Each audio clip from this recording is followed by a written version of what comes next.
Okay, good afternoon. To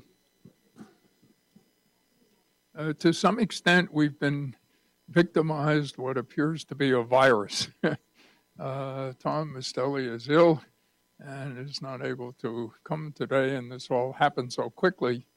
However, as they say in China, the opposite side of disaster is hope and opportunity. And so we can benefit from that because our second speaker, John Barrett, has an extraordinary story to relate, which clearly fulfills all by itself the logo of this course. I see some new faces who undoubtedly must recognize that this is the Golden Gate Bridge, right? This is the most famous bridge in the world, the Brooklyn Bridge, and the reason why it's the logo is because it connected two parts of the world which previously were completely separate culturally from one another, and it made dramatic changes on both sides. Everybody gave something, everybody gained something, and that's the problem that we have in trying to connect the extraordinary advances in basic biological and physical sciences with human health and an understanding of medicine. So that's the purpose of this Demystifying Medicine event, now in its 12th year.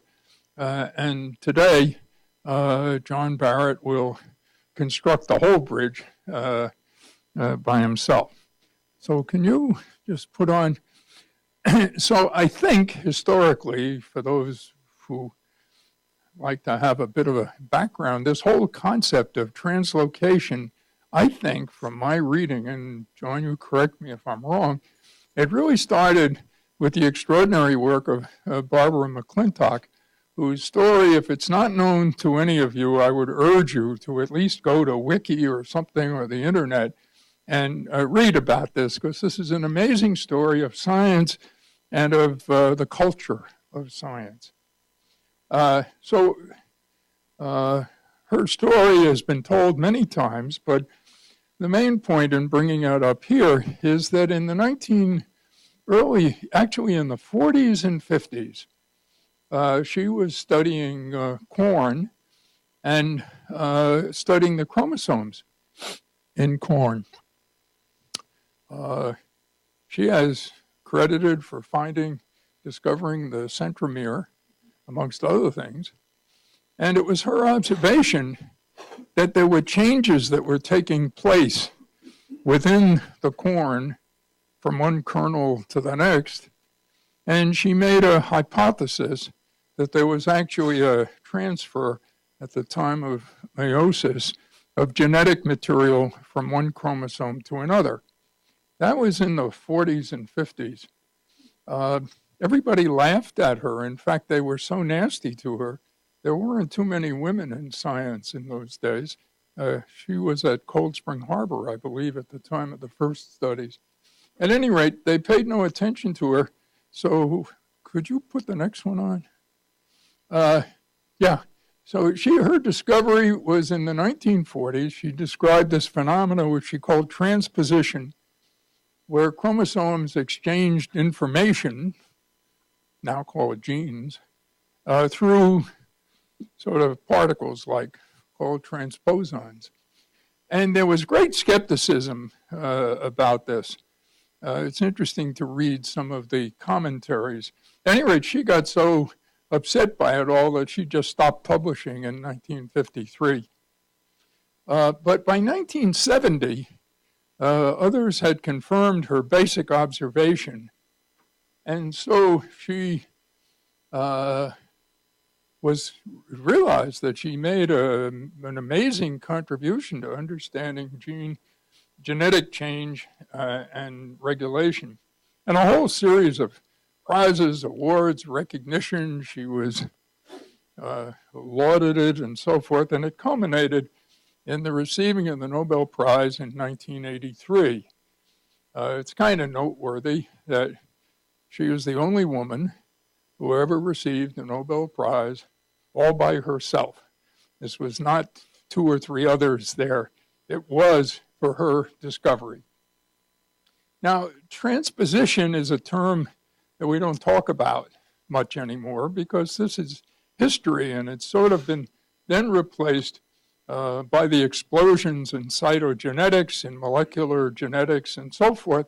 And one speaks in terms of more precise things, not so much transposons, which do exist and certainly exist in corn and in other species. But we think in terms of translocation, meaning that a portion of the chromosome, the location of a gene within a chromosome, changes, can change. And there's an extraordinary paper a couple of months ago that I put on the website from Tom Mistelis's lab showing imaging of this process actually occurring. That had never actually been seen before. The evidence was that it did occur, but to visualize it with high resolution is an extraordinary thing.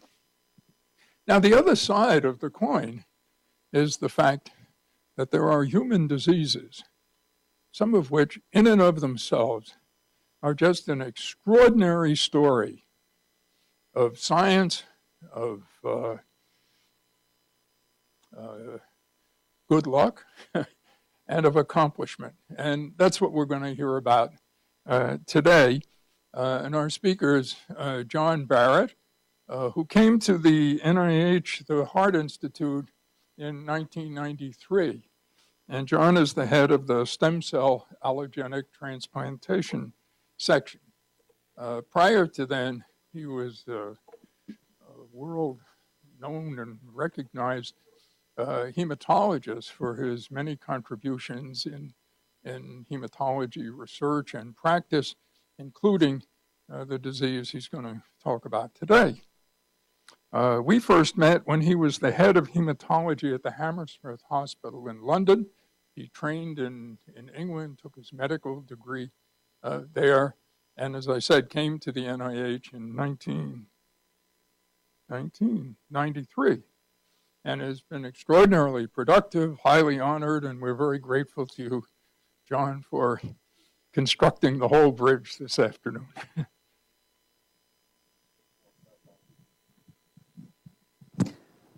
Thank you very much. Can you hear me with my microphone on? Because I can't, but that sounds good. Well, Wynne, thank you so much. That's a lovely introduction, and it does seem amazing. It's been 21 years now since I arrived at the NIH, and it went so fast, it's hard to realize that 20 years have gone by. So many thanks for inviting me. And what I'm going to tell you about is actually a fantastic story. It's one of the tales of medicine and science where medicine and science are interwoven. So I'm going to sort of give it in a rather historical way. And I think you'll see as we go on that this is a real story that does involve chromosome translocation, and it has led to so much of our understanding about science of leukemia, the biology of leukemia, and has also led us directly to treatment. So it's one of the relatively few examples, sadly, where a bit of knowledge has actually been very helpful in moving right forward to taking hold of a disease like leukemia and actually really beginning to cure it. And so that's the story I'm going to tell you. And indeed, chronic myelogenous leukemia, or chronic myeloid leukemia, as we call it in England, is indeed the unfortunate result of 2 perfectly healthy chromosomes getting stuck together in the wrong way in a translocation. So the story of CML begins actually a long time ago in the 19th century when investigators, or doctors in those days, John Hughes Bennett in Scotland and Rudolf Virchow in let me think, is it Vienna or Germany? Maybe you can tell me. The description in John Hughes Bennett's little tract was the strange appearance of white blood in patients who should normally have red blood. And a similar description by Virchow, who says at the end, it's sort of been really, I'm very happy that this lucky event has sort of fallen into my lap and that I've perhaps made an observation that is not of some small meaning in science and medicine. And he was right. So what did they see? Well, the normal blood, as you know, if you let it sediment for a bit, and it's anticoagulated blood so that it doesn't clot, you rapidly see the three layers develop: the plasma, the buffy coat, which is the white cells and the platelets, and then the red cells all packed at the bottom because they're denser. And what these two observers saw when they took blood from patients with this condition, which they called white blood, was that the red cells had sort of almost disappeared and the blood had turned white. And that was really the sort of observation, that it was somehow converting itself from red to white. When you looked at the smear, and of course they couldn't have done that in those days because the ability to stain cells was really something that happened at the end of the 19th century, but thanks to Giemsa and others, it's possible, of course, to show up the white blood cells as these mauve and purple cells, and you can see straight away the difference in a blood which is normal and the huge content of white blood cells in a leukemic sample. So that was the original basis, and this was, of course, associated with a disease, a wasting condition with anemia and a large spleen and a large liver. And so this is the sort of appearance you see of chronic myelogenous leukemia in its full-blown state. There's a normal bone marrow, a biopsy of a marrow showing you the bone and then the marrow spaces in between, and you can see how densely packed the marrow spaces are in a patient with chronic leukemia. And if you looked at a section of a femur here, you see the bone is densely packed in a sort of grayish red material, and this is reflecting this huge density of white cells that are packing the marrow. And one of the consequences of that is that the marrow becomes full, if you like, and you get spilling over of cells from the marrow into the bloodstream, which gives you the very high white counts and the white blood. And then it settles out in what we used to call the reticuloendothelial system, which represents the liver and the spleen and sometimes the lymph nodes as well. And here you can see a gentleman whose tattoo has now been brought to great prominence because his spleen is actually mapped out here by the line. It's a huge spleen. It should normally be way down under the rib cage there. And the liver has also got, this zebra striped thing is also the liver, which is far too large for comfort. And this leads to wasting. Patients lose weight. They can get gout because there's tremendous turnover of nucleic acids in these cells that are dividing, circulating, and also dying and yielding up DNA, which turns into uric acid. So gout and wasting was a very common feature of that, as well as the fever of hypercatabolism of all these leukemic cells. So it was considered very much, and appropriately so, a malignant disease characterized by this disease occupying the bone marrow, the blood, and the reticuloendothelial system. Now, forgive me for producing a terrible slide like this, but it's actually a very interesting description of chronic myelogenous leukemia. And I had to go back to a textbook of 1935 to really describe properly the untreated course of this disease, because we tend to think of it, as you will see, as rather a benign sort of leukemia. But the description here, I think, is worth dwelling on for a bit. The onset is insidious, and so patients would often seek advice with quite advanced disease, and they would then have a progressive course. They would become increasingly anemic, they'd lose weight, they would feel sick, and they would eventually die from anemia, what they call exhaustion, intercurrent infection, or hemorrhage. And this is a very interesting feature which I think we've all forgotten, that these patients would have remissions where their counts would suddenly get down to normal, their spleen would get shorter, smaller, and they would feel a bit better. And this would happen when they got an infection, typically when they would get pneumonia. And remember, there weren't antibiotics around. And so during the course of this pneumonia, the counts would come back to normal, and there would be a sort of temporary recovery.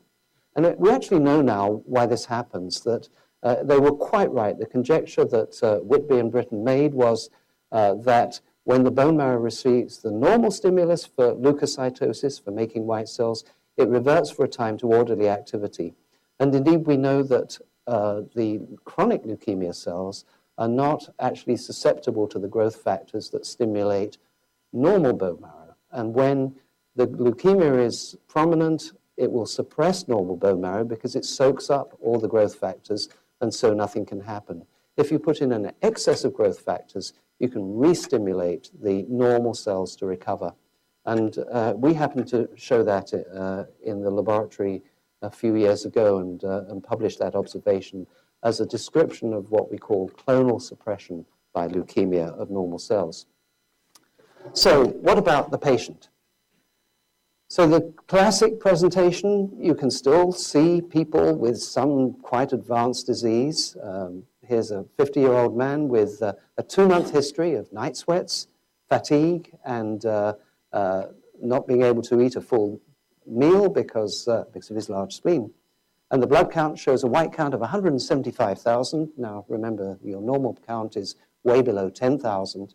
The hemoglobin note is actually just a little low for a healthy person, but not in any way anemic. The platelets are actually slightly raised. The normal upper limit is about 440,000. And this is, again, very typical of CML. And when you look at the blood smear, you see, in fact, again, this abundance of white cells, and very particularly a rather rare cell in the blood, which is abundant in CML. These look like blackberries. These are the basophils, and they're very much the hallmark of this disease, and so I always look for basophils. They're hardly ever increased in any other condition, and so this is really very diagnostic. What do you find on examination? Pretty well normal, except he has a big spleen, palpable below the rib cage. Now, this is a much more typical presentation these days. With the prevalence of people going to their doctor and getting a blood count, people can be quite surprised by the discovery of having leukemia. And this is a patient, one of those advocates of CML who go on the web and so on, who presented with a white count of 18,000, so just double normal, if you like, a normal hemoglobin and a normal platelet count. But the raised white count led to the doctors saying your white count's raised, and this led to further investigations. And here's the patient's account. I had a routine blood count. The doctor said I needed more tests. They diagnosed me with CML and started me on some pills. In retrospect, maybe I was feeling a little bit off, but it was a complete surprise when the doctor told me I had leukemia. Sometimes I don't believe I have leukemia. And actually, this is a very common problem for us as doctors with patients with CML, because some of them really go into denial. It's only your word. There's very little to show them that they're sick. In fact, sometimes I've been tempted and have done in the past to take their blood and show them the white blood cells that characterize the disease and say, this is what's wrong with your blood. This is why you've got leukemia. Because you have to realize it's an act of faith for patients really to understand that they have something that you've told them when they're feeling so well. So don't be misled. CML does not always make you feel ill. But this is the problem with the disease. It doesn't stay good forever. It is very much a two-phase disease. You have this chronic phase where the worst that happens is you get a rising white count and an enlarging spleen, and you begin to lose weight. But eventually, really given time for all chronic myeloid leukemias, you develop an acute leukemia, which is a blastic phase of the disease, which leads to a very rapid demise within a few weeks, within 6 to 8 weeks of developing the full-blown conversion to acute leukemia. So it's not a stable disease. It goes through a further mutation, if you like, to develop this phase. So, and it's very difficult to give you the right numbers because you have to say when this data was arrived at. So let's stay before the year 2000 for the period of time which goes back really maybe 20, 25 years to tell you that the chronic phase had a median survival, a median period of 5 to 6 years, that it goes through a brief accelerated phase, a sort of intermediate between chronic and advanced phase, and then finally the blast crisis, which may last 3 to 6 months. And of course, the symptoms really begin once you get to the accelerated phase. So benign to start with, but very unpleasant towards the end. So what do we know about CML? It represents actually only up to 15% of all leukemias. You know, we have 4 common big leukemias: chronic myeloid, chronic lymphoid, acute myeloid, and acute lymphoid. And so it's not quite a quarter of the leukemias that we see. It has an incidence of about 1 in 100,000. It's, unfortunately, males seem to always draw the short straw. It's slightly more common in males, as for many hematological malignancies. It increases, you can find it in children, but it becomes more common as patients get older, as individuals get older, with a peak around about in the 60s. And we don't really know what are provocative factors, except evidence from the atom bomb disasters in Japan that indeed CML was one of the leukemias that individuals developed within 5 to 10 years of receiving radiation. But essentially, there are no known genetic factors. You can have just as much a chance of getting CML in Nigeria as you can in Nova Scotia or Nebraska. So it doesn't seem to have any specific genetic, ethnic, or geographic predilection. So why do we get so interested about it? It's a rare leukemia, really, but it's of central significance for advances in understanding and treatment of malignant diseases in general. We've learned so much from CML that has had so many wide applications that it's been an incredibly important disease for us. And it's also an amazing story of how we have improved our treatments side by side with improving our understanding of the disease. So what have we learned from studying CML? Well, I will go through these in the next, I won't say few minutes, but the next period. So yes, indeed, I'm going to show you how chromosome translocations cause leukemia. It's a story that we can now define at the molecular level. We can understand in the process what is the malignant stem cell, the cell of origin that causes CML. We understand a lot about the mechanisms of disease progression. We understand what cure is, what residual disease is. We know how immune systems can control leukemia, T lymphocytes in particular, and we know ways to target therapy directly to the leukemic process, and in the process improve the disease survival and indeed understand what we really mean by cure, which is not a straightforward concept. So following those descriptions that I gave you, which are essentially medical descriptions of a leukemic process, nothing much happened until about 1960 in Philadelphia.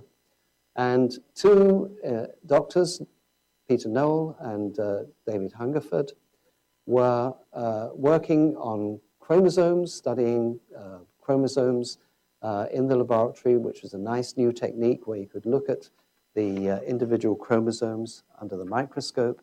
And they were struck by the fact that in 8 patients with CML that they were looking at, they found this minute chromosome, as they called it, which was only seen in CML. They couldn't find it in any other disease, and they found it in all the patients with chronic myeloid leukemia.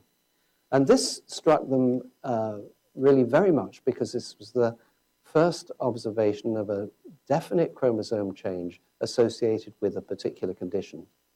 And so they wrote, in those days, it was sufficient not to write a paper, but a 300-word letter to Science.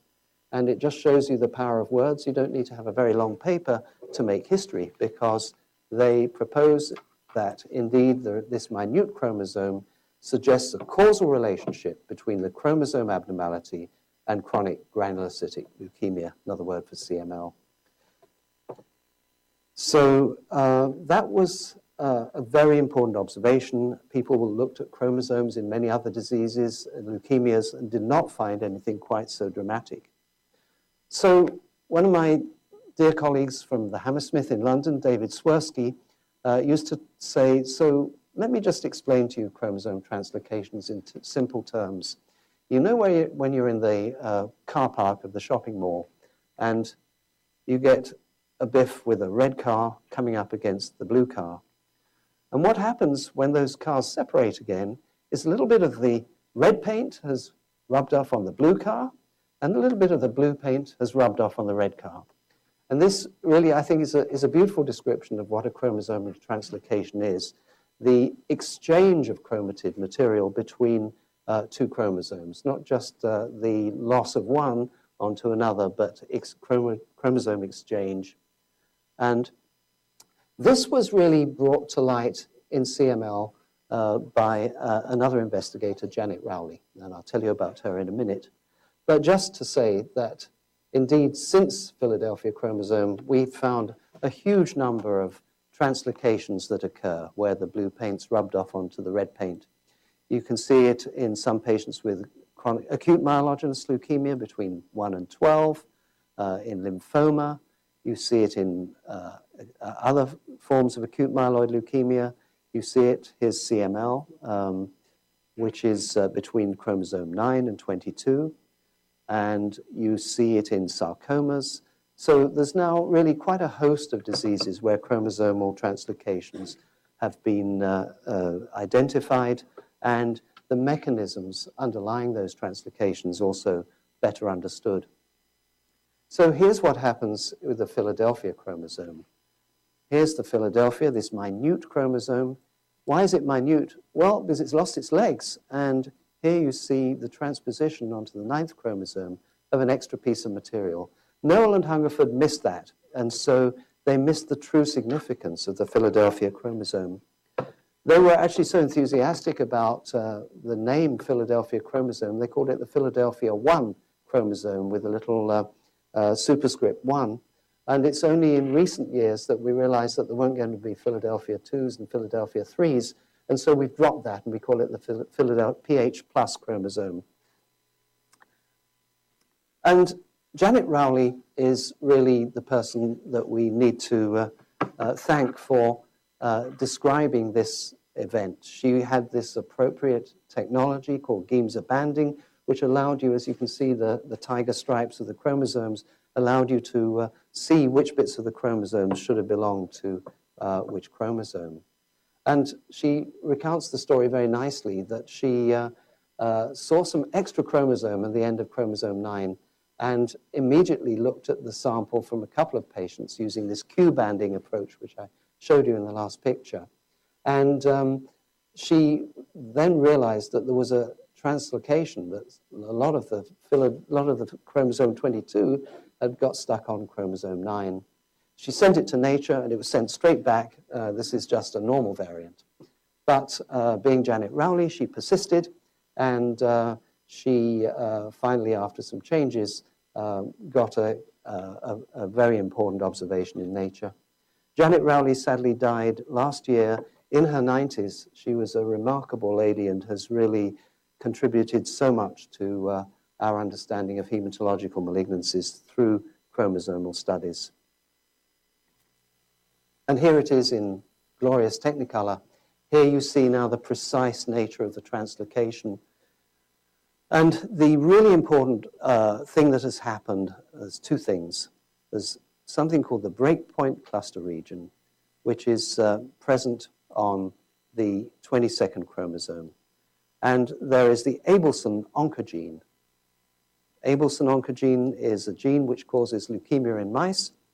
And when the Abelson oncogene is translocated from a safe place here onto the Philadelphia chromosome, the leukemic process begins.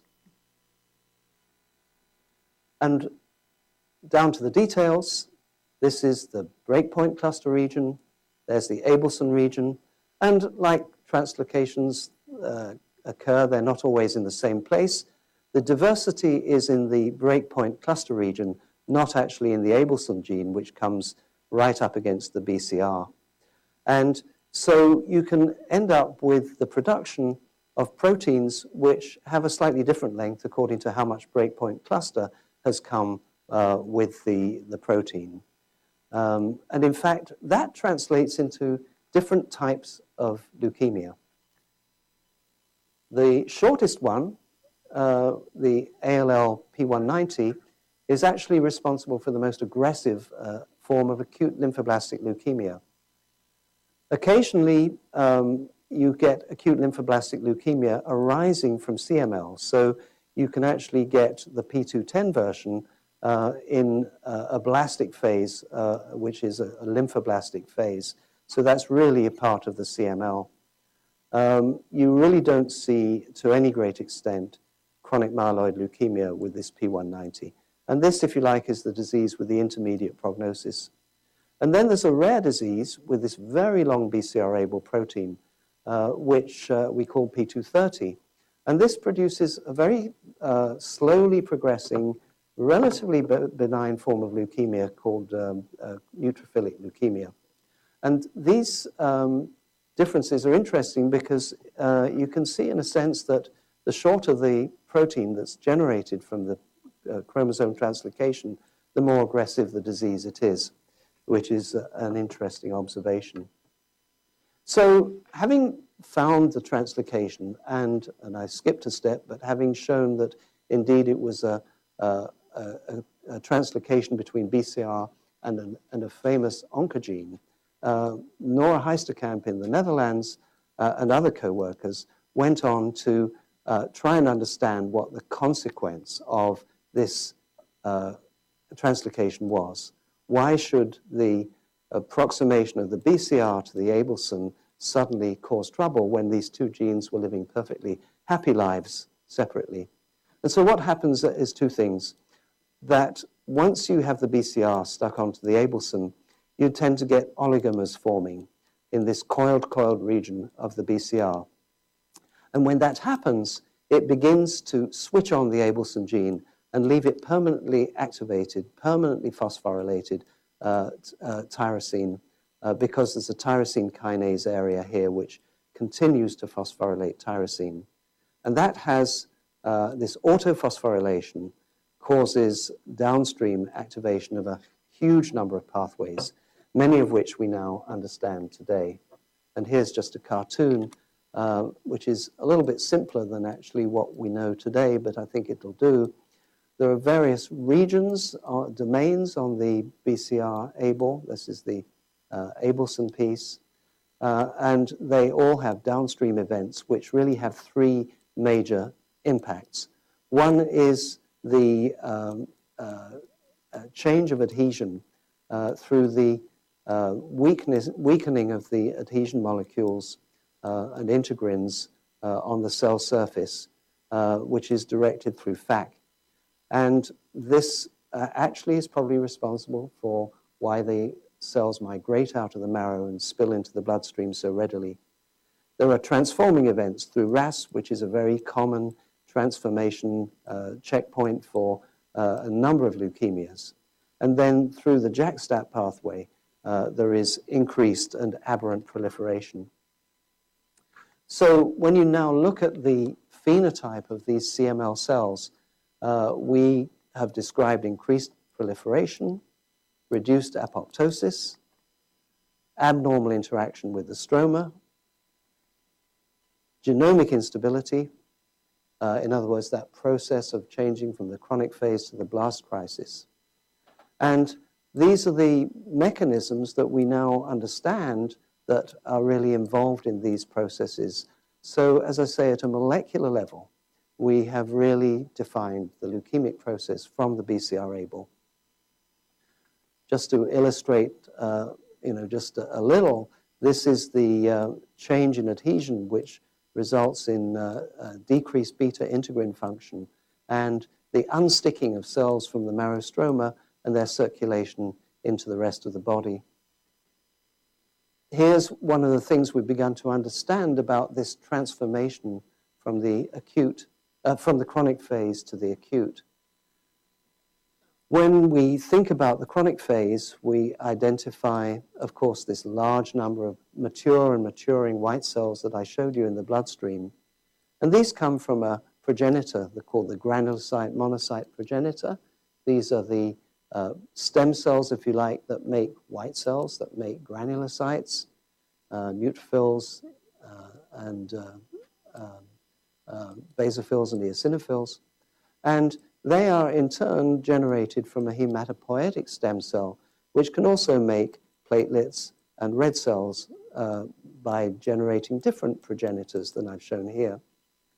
And what happens, what we believe is that the leukemic process, and in fact we know, is actually based in the early stem cell, not the earliest stem cell, but one of the early stem cells that is at least capable of red cell, white cell, and platelet production. And this is the cell which is the seed of the leukemia. Now, something very strange happens due to this genetic instability when the disease changes from its chronic to its acute phase. And this is that this granulocyte monocyte progenitor suddenly takes on leukemic potential. In other words, you can take this cell, you could put it inside a mouse, and it would generate leukemia. So it doesn't need these cells anymore. It goes through a mutation. There is a lot of beta-catenin generation, which is part of the whole pathway of self-renewal, and that allows these cells to self-renew, but also to divide and diversify a little, but never as much again, to make blast cells, which are the cause of the blastic change. This is a very unusual and important mechanism, that stem cells that cause malignancy aren't always permanent, and they can jump from one cell to the other. So, can we really prove that BCR-ABL can cause leukemia? Is it really the single molecular event? Well, in 1980s, and actually published in 1990, George Daly in Harvard with David Baltimore and Rick Van Etten did a critical experiment where they took the BCR-ABL gene construct and they transduced it into the normal cells of a normal bone marrow from a healthy mouse. They irradiated the mouse, they grafted it with these cells, and within 9 weeks, they saw a disease like chronic myelogenous leukemia. Actually, if they waited a little longer, it turned into something more like a blast crisis of acute lymphoblastic leukemia. Now, it wasn't quite like CML, so we have to pardon the mice for not being able to completely recapitulate our diseases, but unfortunately, they still died of their leukemia. So it was a good enough proof that BCR-ABL was absolutely central to the leukemic process. But actually, it would be inadequate to stop there. It's not quite as simple as that, and this is one of the questions that is still really open. Is it the single transforming event? There's evidence that it is, because as you can see, it's sufficient to get leukemia from the BCR-ABL transfection. But actually, there were some studies done in the 90s which showed that if you do very, very careful, very deep PCR studies where you're looking for tiny numbers of molecules, a bit like the sort of studies they're having to do to unravel Neanderthal DNA out of ancient specimens. If you really use very highly sophisticated, very sensitive PCR techniques, you can actually find a few BCR-ABL constructs in healthy, normal people who don't go on to get CML. The older you are, the more likely you are to find them in your bone marrow, maybe just a couple of hundred copies, and that's about it. And so there is a suggestion that you don't have to have leukemia if you have BCR-ABL. And conversely, and this is data from long before we knew about BCR-ABL in detail, Fialco, a great investigator working in Seattle, found that CML actually is already clonal. That, in other words, using the G6PD heterozygosity, which you can do in females, you can show that there is a preponderance of one particular form of G6PD in the CML clone, which suggests that there's already been a selection before the BCR-ABL event. So it's sort of good enough, but something must have happened before for us to get the BCR-ABL. So that's really the Philadelphia story. And actually, in 2011, I was lucky enough to join this august group of people to a wonderful, very special celebration of 50 years of the discovery of the Philadelphia chromosome. There's Janet Rowley. There's Nora Heisterkamp. This is John Goldman, my dear colleague who died the same month as Janet Rowley. And then there are other investigators here that were involved in understanding BCR-ABL.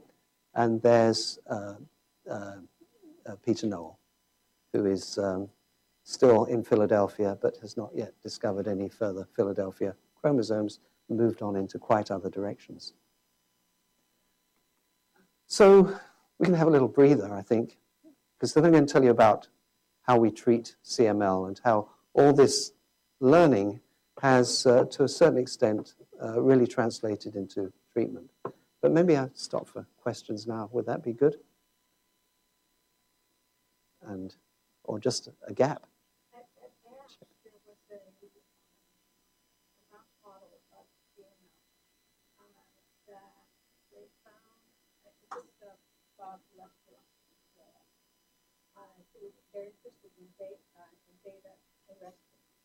Scaffold protein. And apparently, when they made the mice, knocked out the mice for the beta-arrestin, I think beta-arrestin 2, those mice did not get infected. Something happened, and it didn't matter that the BCR-ABL was there. And you know, I mean, it was sort of striking. Something like 13 out of 14 just continued on, whereas the other animals just died, within 20 days. So that would be a downstream event that was involved in adhesion, presumably, or cell cytoskeleton or whatever. Yeah, it was an interesting thing, but of course in the mouse. In the mouse. So, John, does the BCR-ABL translocation occur in other kinds of malignant diseases?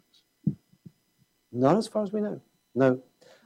With the exception that depending on the particular BCR-ABL, BCR length, you get a different disease.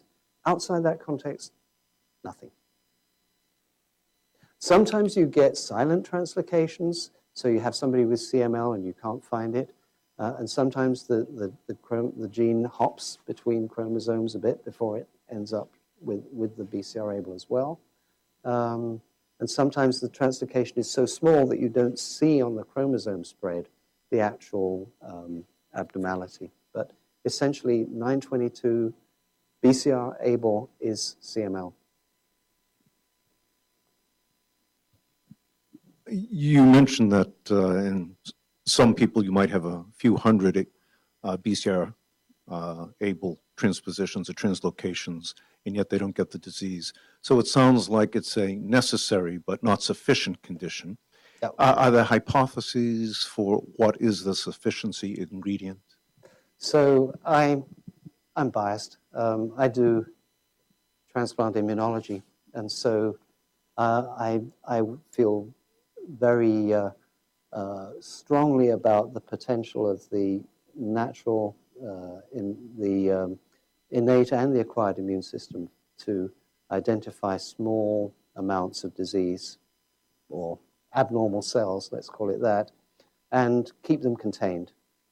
And as I'll talk about next, the power of allogeneic transplantation seems to be in curing CML is an immunological one. But what cure is, we'll come back to again, and it's not really clear that the sort of rather anthropomorphic idea that it's getting rid of the last leukemic cell is really what we're talking about at all. And so equally at the beginning, we have systems that keep things under control. Thank goodness. Jen, I wonder why BCR and ABL get together so often. And we call it break cluster region, which it is. Is there any evidence that in chromosomal looping or chromosomal positioning at some point in cell cycle or somewhere, they actually normally get together? So I'm afraid we were going to get into that because this is way outside my territory, but there is some work done to map the actual geographic positioning of chromosomes within the nucleus, right, which shows that it's not a random sort of spaghetti, but it's really quite defined, and that indeed 9 and 22 are not far apart. And so it looks like they're both in the same parking lot, side by side. So there's something to do with propinquity of the two genes, of the two chromosomes. And then, I guess you have to think about stickiness and things that I wouldn't know how to define in better terms. That means that this is a sort of weak point. This is a sort of bit of a design fault, actually, that this can happen. But doesn't happen often enough to wipe it out of evolution. Have actually someone done what we call the 4C or 5C, looking at chromosomal? Probably. I don't know. I don't know. So one of the original identifications was in schizophrenia. In Did anything schizophrenia. further evolve from that? I believe it was listed in your slide That's of right. Janet Rowley's contributions. Has anything further emerged from that? I don't know. There was a paper in Nature last week which said that schizophrenia seems to be very polygenetic and that it's very hard to pin it down to any particular chromosome or genetic abnormality.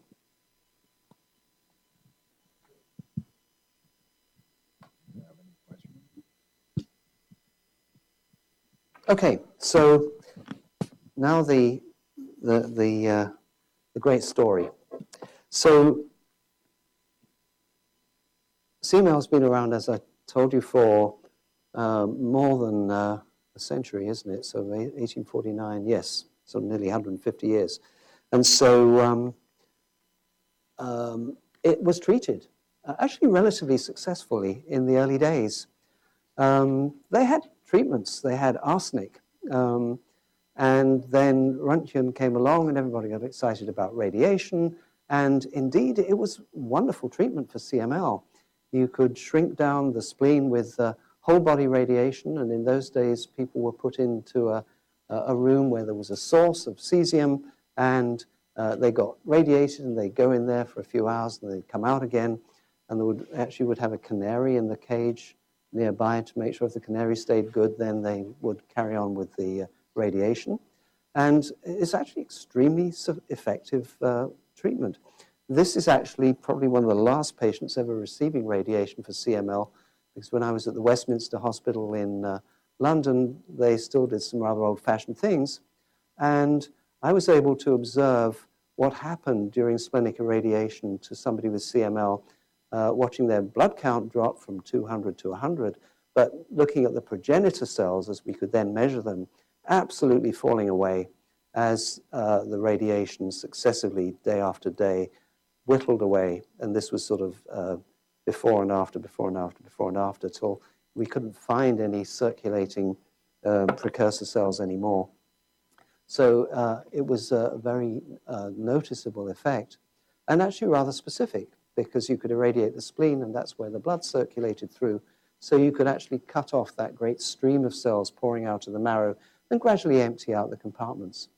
Another agent which is very good is benzene. Unfortunately, tends to generate leukemias as much as it treats them, but it was also very important, causes aplastic anemia, bone marrow failure, and used in judicious amounts. It could control CML. Arsenic is actually used to this day in India in a form of Ayurvedic medicine, and it's actually relatively effective in controlling CML, as it is in treating some acute myeloid leukemias as one of the forefront agents. So it's not that we didn't have some treatments around. We probably weren't very good at knowing how to use them and how much to give and when to stop, because you can see that there is a lag. The white count has only gone down by half and it's still way up. But at that stage, there's almost no progenitors left. And this is one of the problems that besets treating CML with any agent that damages the marrow. If you plan to give a little bit every day, by the time you stop, and the counts are actually falling here, you're out of stem cells. And so you would go through an aplastic bone marrow failure stage, which could be quite a problem. So that sort of really summarizes phase one, the early history, just marrow poisons. And then the war came. We learned a bit more about radiation from the tragedy of the atomic bomb. But at the same time, some of the chemical warfare agents were beginning to attract interest because they were cytotoxic. They would, again, cause bone marrow failure.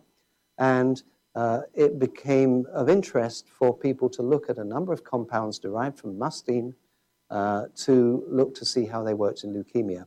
And this very wonderful and very shy man, whose office actually I inherited at the Hammersmith, David Galton, was actually a pioneer in investigating anti-leukemic drugs.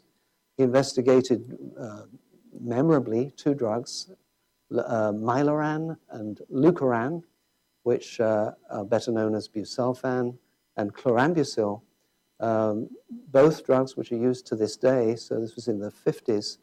And he very, very carefully gave very small doses to people with chronic myeloid leukemia of both Myeloran, and others got the Leukeran. And he concluded that the best control came from giving about 3 milligrams a day of Myeloran to patients with CML. And by about 6 to 8 weeks, their counts would go down. As you see, some of them actually did go aplastic for a bit. And then a very interesting thing happened with those patients, that they would actually get normal hematopoiesis back again, rather like I showed you way back at the beginning from Whitby and Britton, that you could actually get down to the stem cell level, and then actually the normal stem cells have a little bit of an advantage while there's growth factors around, and they will take over for a bit. And so with the Myeloran, which was an established treatment really for 25 years, it actually did extend the chronic phase of these patients to something like 3.5 to 4 years. Yeah, there are other famous people here, but perhaps, well, that's Danny Kotowski, that's Georges Flandrin, that's Harvey Gralnick, who was of late hematologist here in the clinical center, and that's Claude Sultan from Créteil in Paris. And that could be a very young hematologist from Chicago whose name escapes me right now. Anyhow, David Galton. Yes, sorry, as bad as me. Yeah. Yeah, this was the FAB group. Bennett, thank you. Yeah, Dr. Bennett, John Bennett. So that was doing quite nicely, but we still couldn't get rid of the blast crisis. And so at the beginning of the 80s, people said, well, you know, we do bone marrow transplants. We know, and this is work by John Goldman in the Hammersmith, who said, well, look, you know, in chronic phase, you're doing okay. We can control it. We can collect those bone marrow cells, but actually better still, we can just put these people on an apheresis machine and take the blood off and freeze that down. It's chronic phase blood. When they go into their blast crisis, we'll radiate that out. We'll give them whole body radiation, and we'll give them their chronic phase back again. And we can keep doing that on and off for as long as you like. And so this was a procedure that was carried out, notably in Vancouver, Paris, and London. And it sort of faded. This is, you know, a single patient case report where the thing did work. The problem was that you couldn't really get rid of the blast crisis. 12 grays of radiation just wasn't enough to stop the blast cells coming straight back, mingling in with the cells you grafted, and the patients did not survive much longer. Plus the problems of going into hospital and having a bone marrow or peripheral blood transplant as it was then. So that sort of idea faded out and gave way rather rapidly to taking healthy marrow from a normal donor.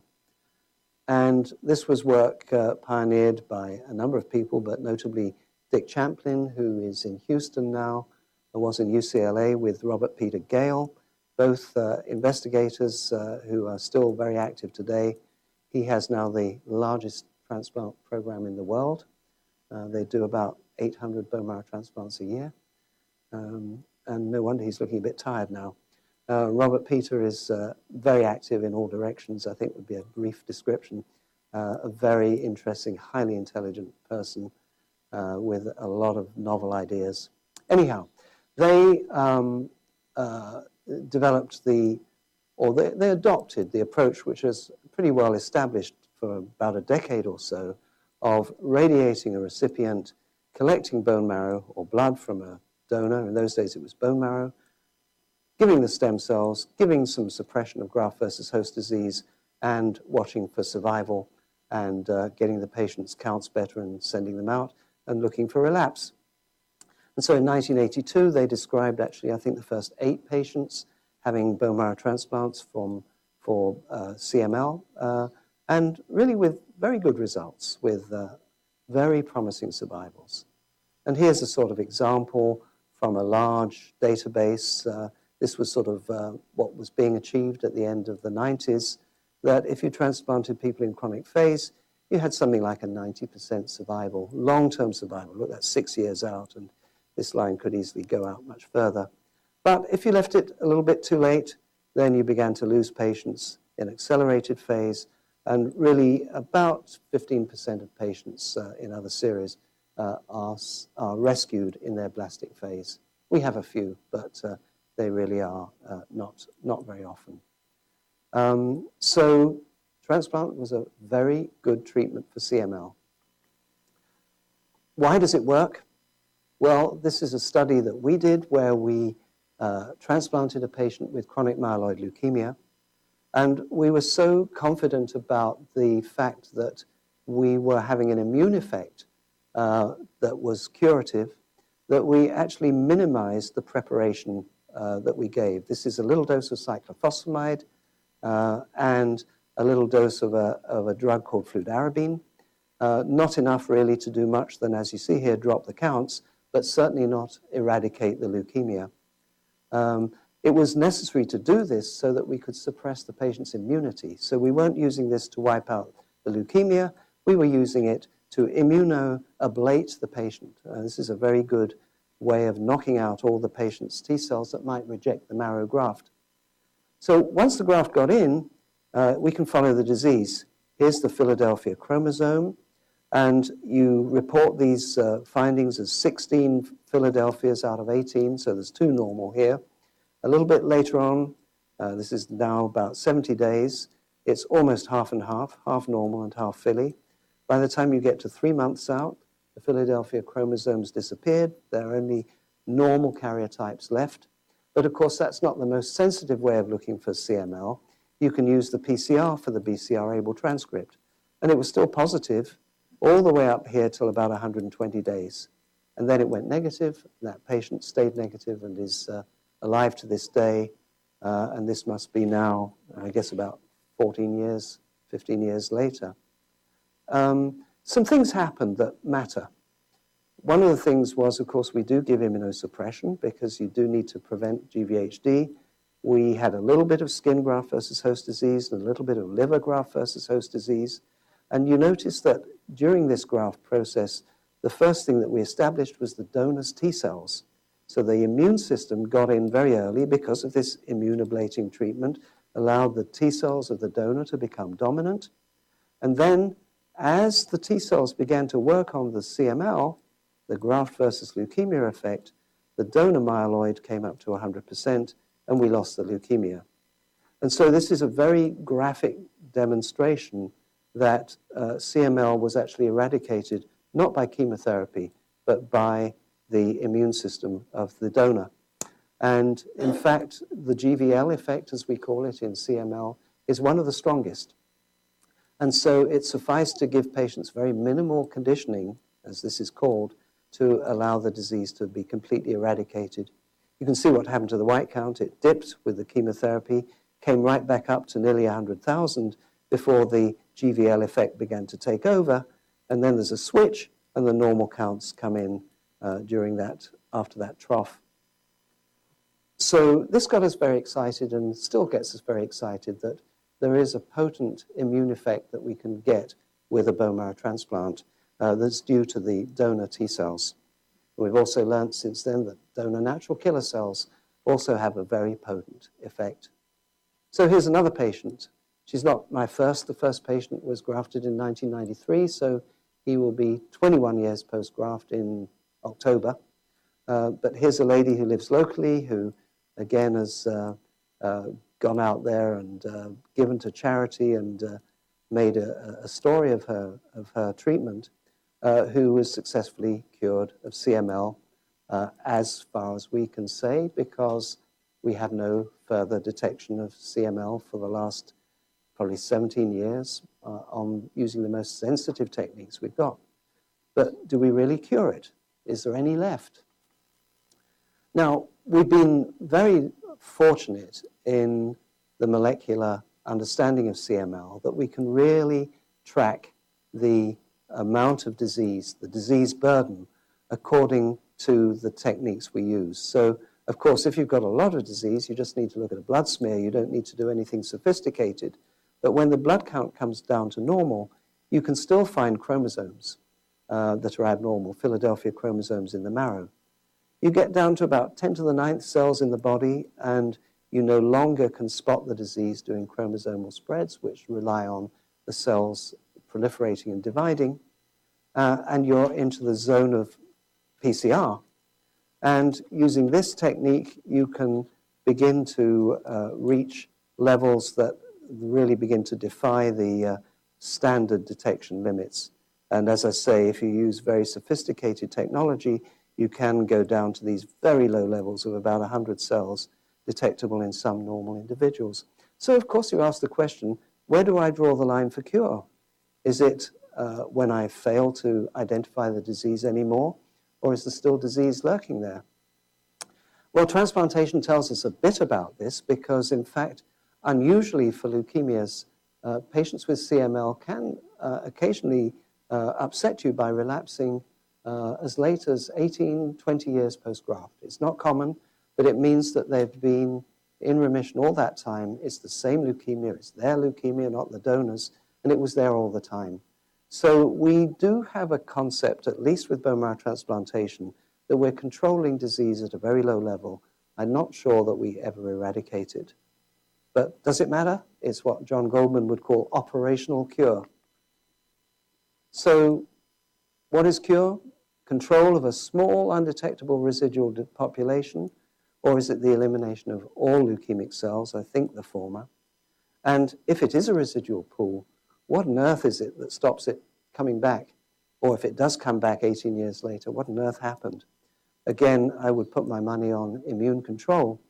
And so I always sort of imagine transplant as putting the leukemia cells into jail, and provided those custodians stay around and keep it suppressed, nothing happens. If the jailers leave, get influenza, they leave their post, then the leukemia can break out.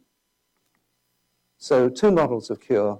This is the anthropomorphic one-time eradication, and it's gone. Probably not true. Steady state control, not necessarily attacking the very early leukemic progenitors, but attacking some later stage that before the expansion occurs that produces the leukemia. And you get rid of it, but it comes back again. But that's okay, because you keep getting rid of it. But it comes back again, and so on.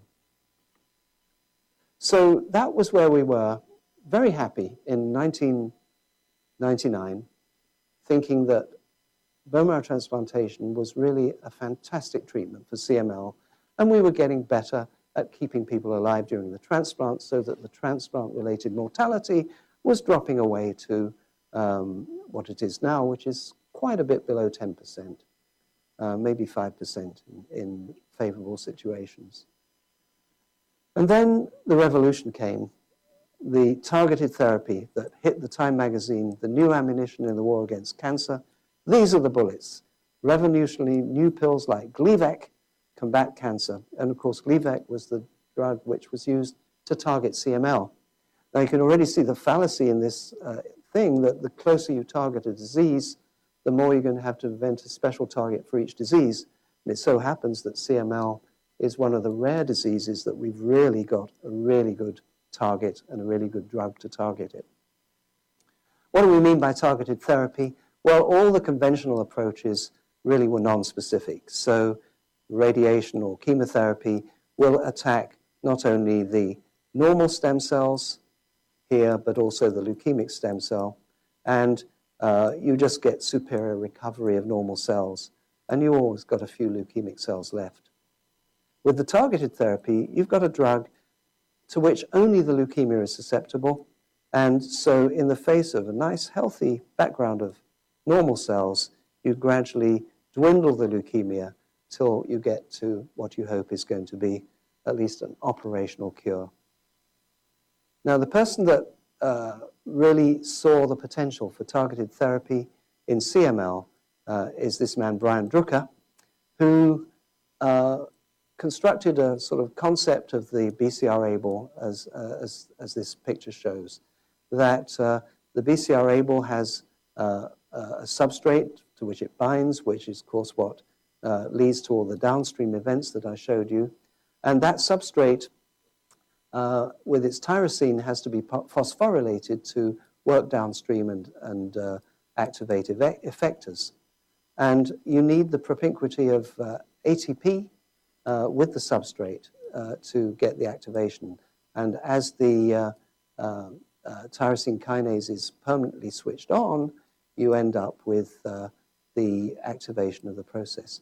If you could block that ATP, you take away the battery which phosphorylates the tyrosine, and you can no longer actually have the downstream events. And so he was thinking about a drug that could occupy the ATP pocket, block phosphorylation of the tyrosine, and block the leukemic mechanism.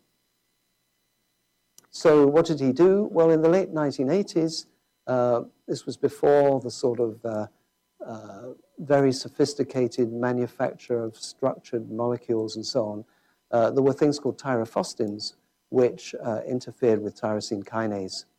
And so Brian Drucker went to Switzerland, to Geneva in Ciba-Geigy, and talked to these people and said that he'd be very interested in looking at some of these molecules that they had on the shelf.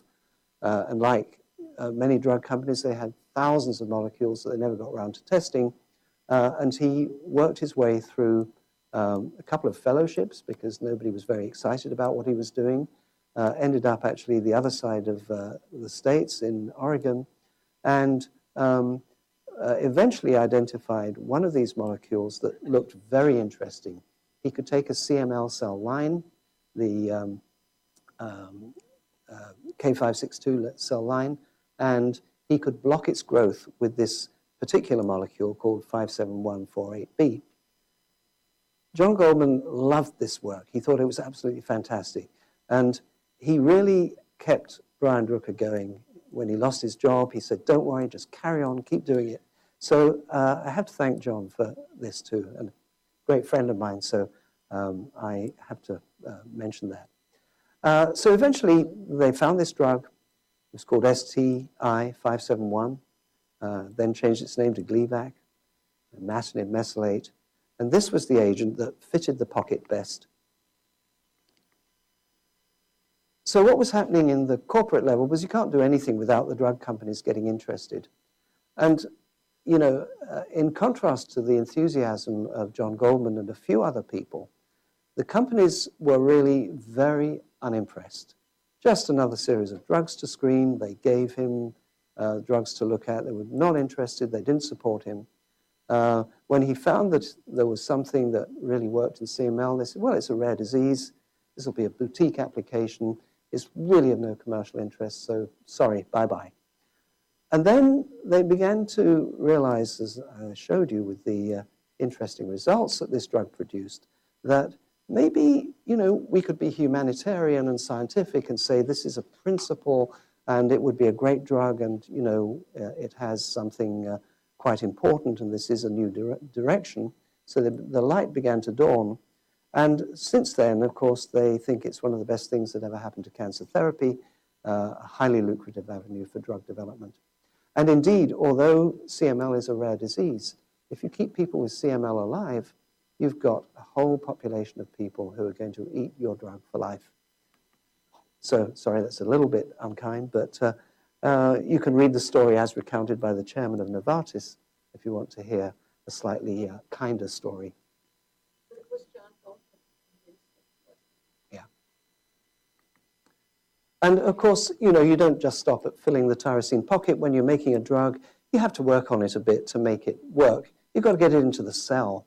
And so, you know, this is where drug companies come in making sure that you get permeabilization, that the drug is stable and doesn't get hydrolyzed, and that it's soluble. And these are all absolutely essential for turning an idea into a function.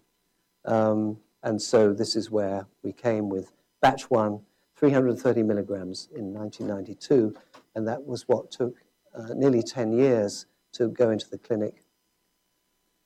This was the first study that Brian Drucker carried out. He chose, of course, as you do when you're starting, people who failed everything else. Interferon I didn't tell you about, but it's a fairly useful drug when busulfan fails. These people were all in chronic phase, but they all had actual hematological disease, so they were way above the PCR, if you like. And there was a dose escalation study, as rightly you do in a phase 1 trial, starting with 25 milligrams, going up to a gram a day. He got hold of 84 patients. They were median age of 55, and they'd all had their CML for a perilously long time. And they were all, as you can see, pretty failed. And the results were amazing. There was no dose-limiting toxicity. They couldn't stop the dose incrementation because nobody had any problem. Nearly every patient had a complete hematological response. Their blood cleared. And 53%, half of them, and once you got over this dose, actually lost their chromosome marker. And so you're only left with molecular disease markers. And this was even in the best treatment available at the time, refractory patients to interferon, and they still got better. And these responses were sustained. So suddenly they had what I call a penicillin event. Every now and then, something that really doesn't need much statistics tells you you've got something pretty good. And subsequently, this is the story, really. First clinical use was in June 98. It was published in 2000 in the New England Journal. The presentation at ASH was pretty staggering. That was an amazing ASH to go to hear this data. Suddenly, Novartis changes its mind and said, maybe we'll make a little more for you. And then other studies, which were now much more comparative, looking at interferon versus imatinib and so on, truly validated the power of this agent.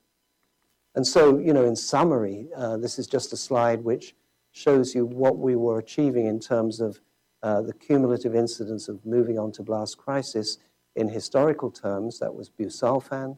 That's another drug called hydroxyurea, just like busulfan. There was interferon doing a little bit better with hydroxyurea and slightly better. But this is imatinib. This is below 5%. So it was a huge difference from what was available before. There have been, of course, studies, you know, what happens really long term. This is a study from the Hammersmith showing you that, of course, nothing is 100%.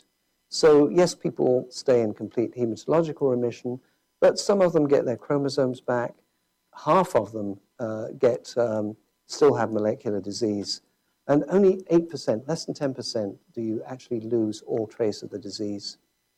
But this prompted a number of investigators, and François-Xavier Mao in Bordeaux was one of the brave people who said, okay, I've got these patients on imatinib. They're doing very well.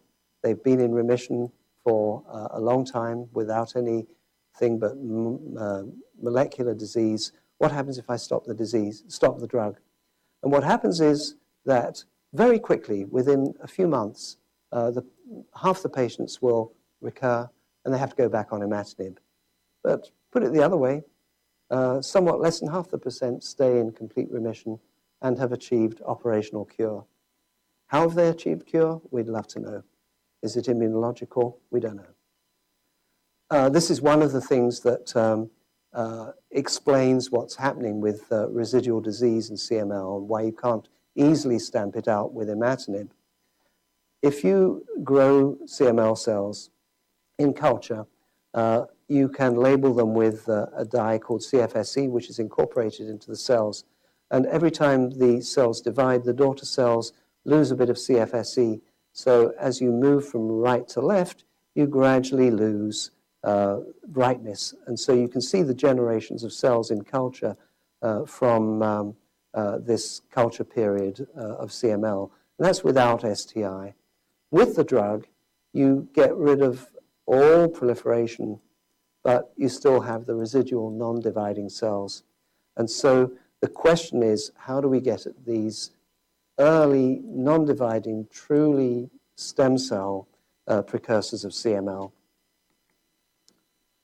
Well, we've got new TKIs, tyrosine kinase inhibitors, and so that was one of the hopes. This is 400 times stronger than imatinib, dose for dose.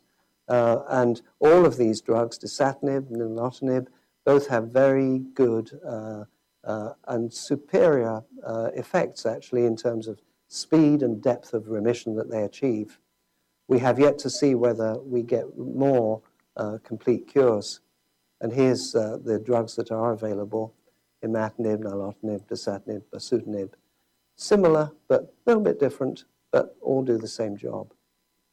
What about stem cell transplantation? I told you we can cure people with it. Do we still do it? Not very often, because so many people are doing so well on imatinib. But there are some reasons to do transplants. There are patients who don't respond. They just don't ever get to any degree of control. Some people are intolerant to imatinib. Some people are resistant to it. It doesn't do anything, or any of the other drugs. And there was a study from Mexico that said, hey, it's actually cheaper to do transplants than put people on imatinib for life.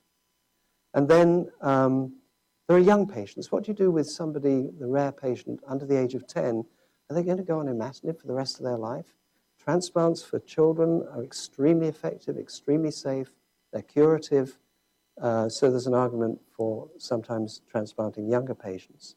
And then, of course, when you see changes in minimal residual disease and they've failed second-generation drugs, you may transplant them. And then there are patients who present to you in the blast crisis, or patients with the other form of acute leukemia from the Philadelphia chromosome. And so we still transplant them. So here's the conclusion. These were the 4 phases of treatment and the survival in years. We really haven't actually achieved the median failure yet. So these drugs look extremely popular, extremely interesting. So have we fixed it all? Not at all. Can we cure CML? Well, if we could eradicate the quiescent stem cell or contain it by immunotherapy or with drugs, maybe we do a little bit better. We still don't really understand this genomic instability that comes with having the chromosome 922. And why do they stick together? I mean, back to the question. And so I just finished with my personal tribute to John Goldman, who was a colleague of mine for many, many years and a great friend who very sadly was taken from us in December this last year. Thank you very much.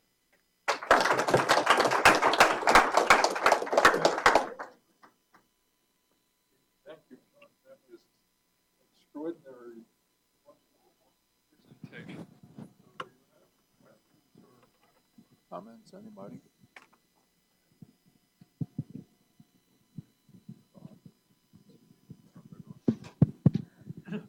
You said that there's procedures to detect very low levels of the BCR-ABL. Have there been any studies that have given imatinib to those people to see if they will eradicate those small ones, and so that 20, 30 years later, when they turn 66, they may not become victims? Yeah. So these people were at a median age of their 50s anyhow. They were fairly older adults when they were investigated. It would be very difficult to monitor what you did because people didn't believe this. It was first reported in Belgium and then investigated again in London by Junior Mello. And we sort of did satisfy ourselves that, yes, you could sometimes find this translocation, but it would not be at a quantifiable level. And you would be very unhappy treating healthy people without first monitoring how they were doing. And of course, if they got any increase in BCR-ABL, then I guess you'd be more inclined to treat them. So nobody's ever done that. No. One other thing is that you can grow cell lines, and not just CML cell lines, and you can, if you irradiate them, you can actually induce Philadelphia chromosomes or BCR-ABL translocations in some cell lines. So it seems to be a little weak spot. So, John, let me ask you, when Gleevec first came along, there was a great deal of discussion about the specificity of any targeted molecule, particularly one directed toward a kinase of which there is still we don't know the full range of. And so groups like in Dundee and so forth, but really were pursuing this notion of specificity for individual kinases that are related to proliferation and transformation. What's the status of that effort today? So tyrosine kinase inhibitors have really, exploded.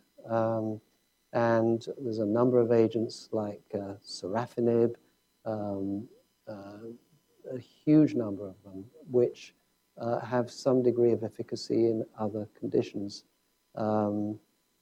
There is, for example, sorafenib is effective in renal cell cancer, and tyrosine kinase inhibitors have been potentially useful in some forms of acute myeloid leukemia, and they aren't so specific as we would wish, you're right. So, the side effects even of imatinib and dasatinib and those agents has been other effects that are off-target, which lead to quite unpleasant complications, fluid retention, pleural effusions, liver function problems with nilotinib. We always seem to get, actually, in the patients we put on these inhibitors, we all see the side effects as well.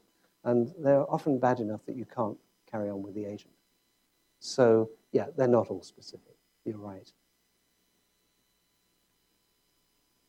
Any other questions? We'll listen. Geraldine. There are more studies that I think, aren't there, of letting people Stop. Hello? Yes. Yeah. Dropping the drug. Yeah. Is there anything new in that area? So the other big study was Tim Hughes in Adelaide, who did the same as Mahon, and again is able to exonerate a proportion of patients. I think a little fewer than Mahon was able to do, and it repeats the same observation. So, and the nice thing about it in terms of what you do is that the relapses, the recurrences occur very quickly, really within a couple of months. So that's the danger period. So you watch people very carefully during that time. But the longer you go then, the more likely you can sort of let them be So the question is, how long has that been? Or who is it safe to try it in? Yeah, so I think they were both very conservative in taking people who had had treatment for about 5 years to begin with, and who were at the bottom of the stack in terms of how much molecular disease you could measure. So they were all not complete molecular remissions, but very good molecular disease control. And you can't really do it without monitoring them, obviously. Was it your ancestor who described the disease? Not connected. And nor was I from Wimpole Street either. Thank you very much. This was a pleasure. Thank you very much.